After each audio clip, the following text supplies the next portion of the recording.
Having spoken about primary hemostasis, we can start to discuss secondary hemostasis.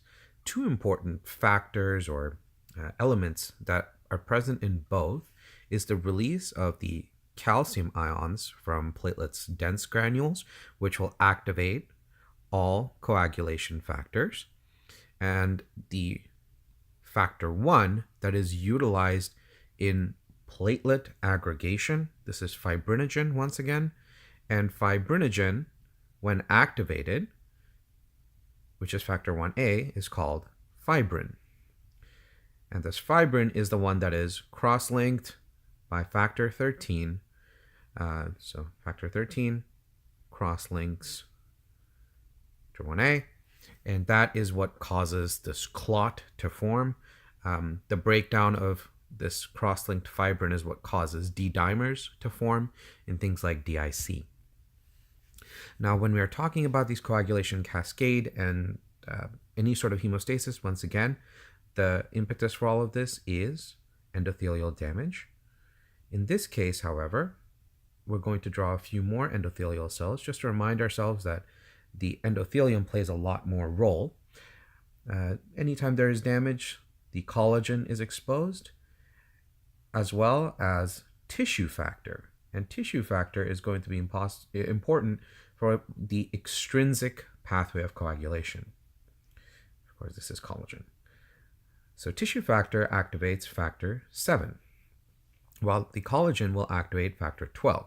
12 would activate 11. 11 activates 9, and 9 activates 8. And all of these together basically activate factor 10. So 7 activates factor 10, and this 9-8 combination can also activate factor 10. It's important to remember that factor 9 and factor 8, when activated, so that's 9A and 8A, can form a complex that leads to quicker activation of factor 10. Factor 10 will then activate factor 2, and factor 2 will activate factor 1. And in order to amplify this activation of factor 2, which is thrombin, I'm going to write this and then erase it, is extremely important, and that happens through factor 5. So 2, when activated, 2A will activate factor 5, and then 10 and 5 together will amplify the production of thrombin, factor 2. In terms of how to disrupt this process, there are several things that we can consider. There is antithrombin 3, or AT3. That is one enzyme that is antithrombin, and that actually goes ahead and stops factor 2, also stops factor 10, also stops factor 11 and 12. But the two major ones to remember are factors 2 and 10. Another way to inactivate this or slow down the coagulation cascade is through protein C. So protein C and protein S. These two form a complex that will block factor 5 and factor 8. Now, this is where the endothelial cells come into a little bit more effect. On the one hand, endothelial cells have heparin-like molecules, so I'm just going to call it heparin, and these heparins will go ahead and increase the activity of antithrombin 3.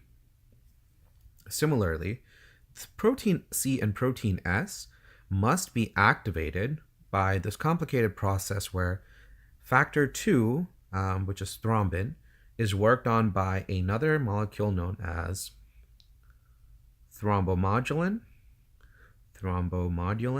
And this thrombomodulin modulates the thrombin to go ahead and become anticoagulant. And this is how this process works. And lastly, we also have the sort of answer to all of this, which is the production of TPA, or tissue plasminogen activator. This will take plasminogen and convert it to plasmin. And plasmin stops all of this coagulation cascade.